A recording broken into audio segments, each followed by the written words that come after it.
Ito, loto tayo mga ka-idol, oh. Loto tayo ng ano, isda. Pagtiga eh, naaboy eh. Na? Kanta pa naman ng bahay na. Bago na rin yung kapit mo. Dahil wala yung sasawa eh. Kaya mag-isip. Yan, medyo wala pang budget mga guys to. Pritong isda. Durog na. Ayan, masarap sa ilog yan mga guys.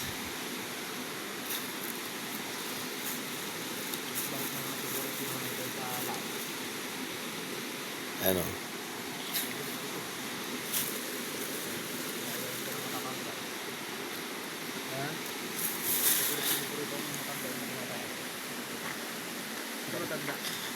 dami yan.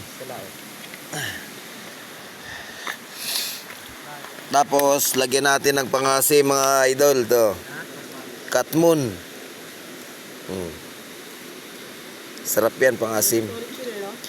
Dapat tinanggal mo to. Balat. Natanggal to.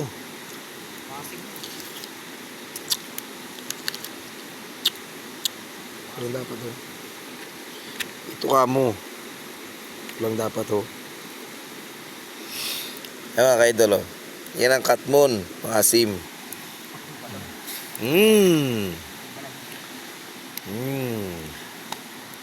Sarap yan mga ka-idol. Baka gusto nyong mag-try ng ganito pangasim. Dito lang sa gubat meron yan. Ayun ang puno niya, no. Yun. Malapit siya sa ilog, sa tubig nakatira. Ayan, no.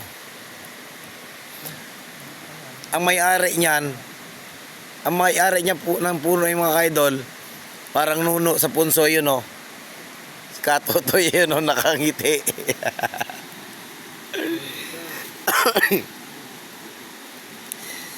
Yan ang pangasim na yung mga ka-idol. Dito lang sa gubat makakakita ng ganyan, mga katikim. Ano. Sarap niyan mga ka-idol.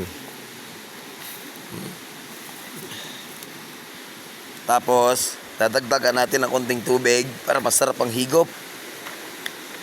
Dito yung kukuha sa ilog. Yan. Suabe. Yan. Dagdagan pa natin para isang kuluan lang. Yan ang idol. Linaw niyan mga ka-idol.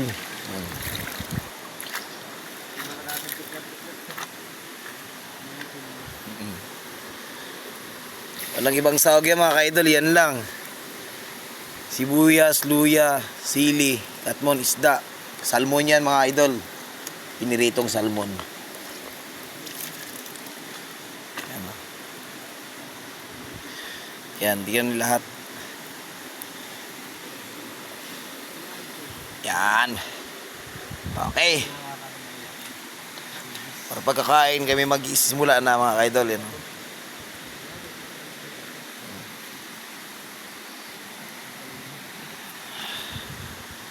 Yan.